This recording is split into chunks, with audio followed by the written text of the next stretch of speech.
Okay, good day everybody. This is the T3 Airport Expansion Project, and we're talking about the building management system. The building management system, i.e. the BMS, have been supplied, tested, commissioned, and is active by Honeywell.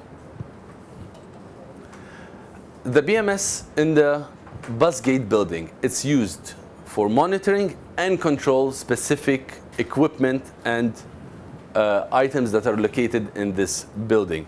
It's integrated with the T3 airport. Although we have one server that is located here, this one is directly reporting to the main T3 terminal, and all the commands and all the monitoring can be done from Terminal 3 through this integration. Currently, we set up our local BMS server right here in the UPS room. It's one of those clean rooms with the AC working. Everything is there. We've got one main computer there that we're going to be able to monitor all the items of this building. And because it's on a LAN network, it's going to be connected to the main Terminal 3 through a specific IP address and can be monitored and controlled from the Terminal 3. So we've got 5 DDC panels for the BMS in our system. We've got panel number 1 for the mechanical room. We've got panel number 2 for roof area A, which controls 2 RTU units, RTU2, RTU3. We've got one panel located in area D. It controls the RTU1 and RTU4. We've got one panel in the electrical room 105 and another panel in the electrical room 134. All panels are connected to a LAN network, and whichever computer plugs into the LAN network, if it has the specific credentials and the specified IP address, they can access the full network. Or if you plug your specific computer to every single DDC panel through the proper connection, you can control and monitor this specific panel and its outgoings and their sensors. Okay, so I took a small screenshot of the DDC panels. We've got 1, 2, and it kind of shows the interconnection, and each DDC panel, what is it affecting or what is it controlling and what is it monitoring. The specifics are there in the operation manual. It's going to be an hassle going into it. And we've got the BMS station that is located in the UPS room right now, and it's directly integrated and it's connected to the main existing Terminal 3.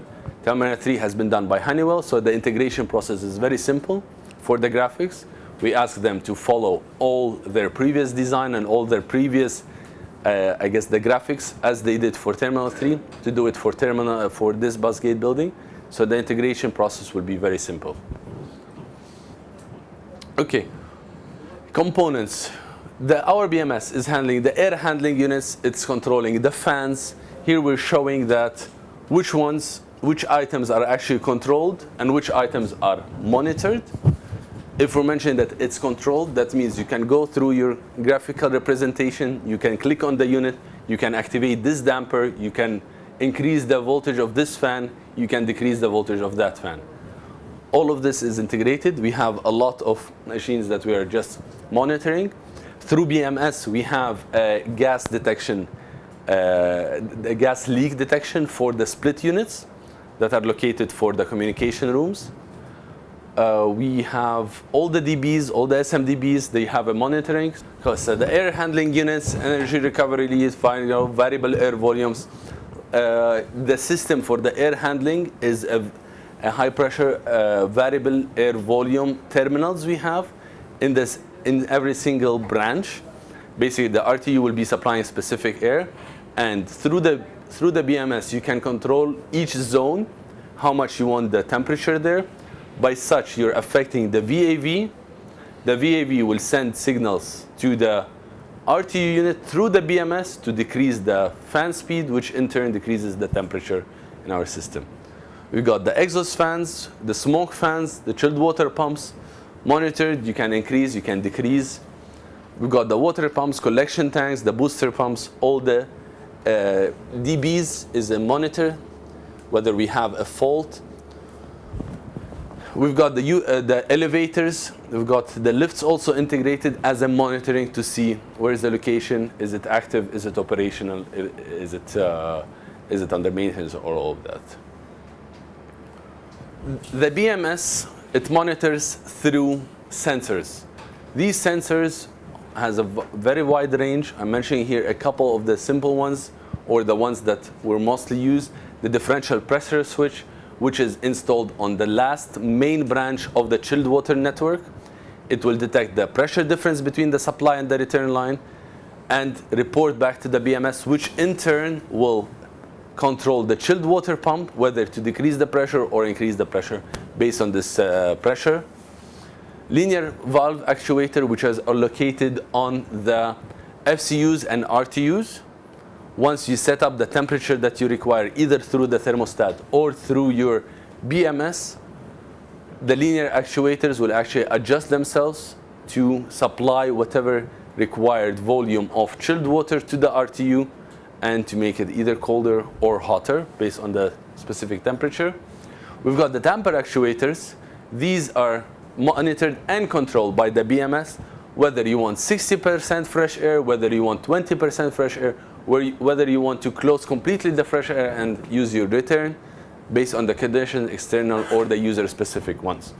We've got digital wall modules, which is located across the areas everywhere, where the user, if by the BMS personnel, they give this chance or they give this operational authority to the people in the space to actually arrange this temperature or adjust the temperature, they will be active. Otherwise, the BMS will have the control. So if the BMS is set at 22, no user can put it at 21 or 20. And now we are in the phase of discussing this with the designer regarding providing plastic boxes for these modules so that not everybody can come and start playing with it. We've got small linear valves. These are installed on the fan coil units.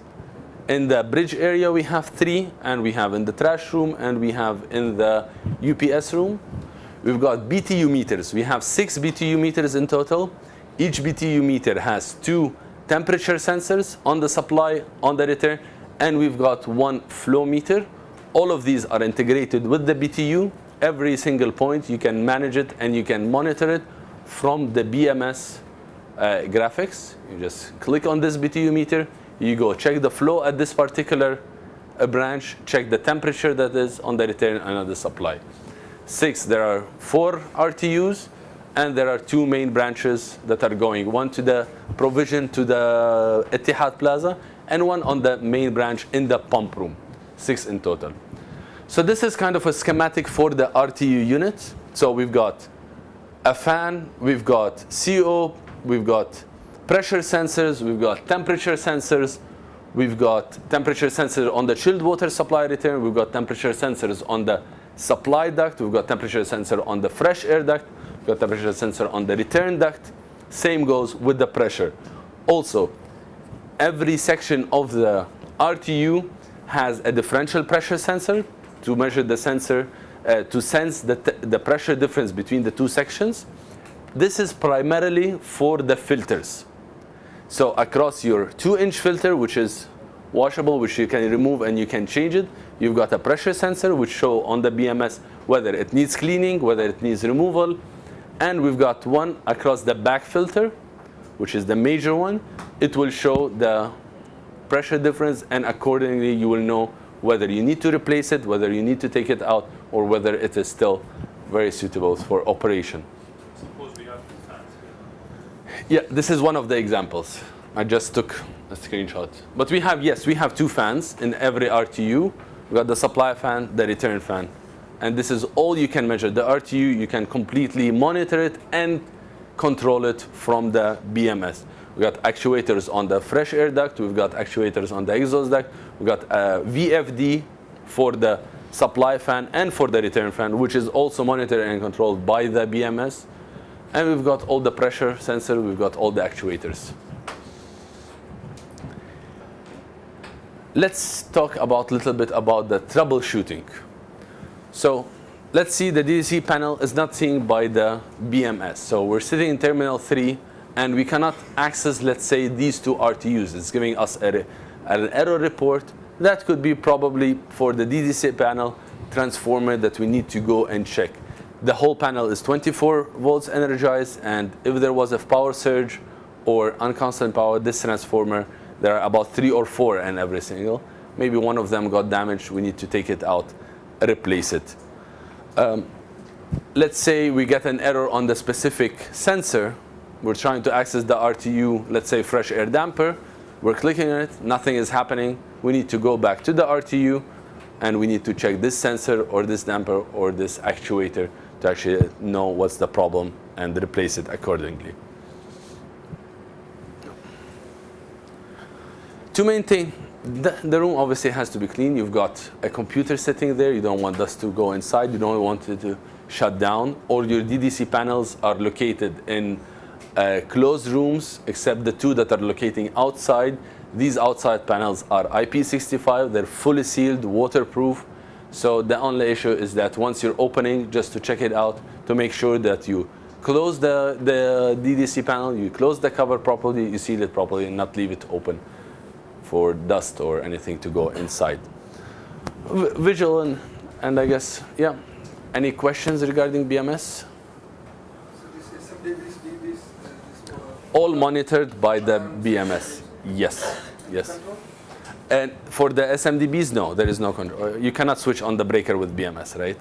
So only control. It will show you that this breaker is tripped, or yes, it will give you the alarm, or this SMDB is not active, or that is not active. Our RTU is have connected to BMS, right? Yes. There is in the supply and the return damper, supply and the return damper for the RTU, there is damper or not? For the supply? For the supply, there is supply side of it. Yes. No. You will not be able to, because the fan is actually controlled. So you don't need a damper on the supply, right? There is no. In our RTU, there is no. No, no. VFD is controlling the motor. So it's controlling how much. The damper inside the RTU is fixed on the middle section between the return air and the supply air. Let's say you want 60% fresh air continuously, so this damper will be closed accordingly through BMS to actually give only 40% of return duct to go into your space.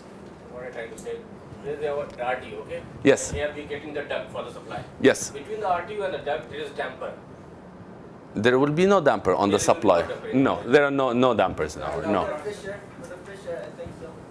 For the fresh air, yes. 2 fresh air on every single RTU, on the 4 RTUs, both are connected to the BMS. So you can control how much fresh air you're intaking. Fire dampers are installed on the communication rooms, and fire smoke dampers are installed on the communication rooms and the UPS room, and this is monitored by the BMS. Anything else? Perfect. Thank you very much.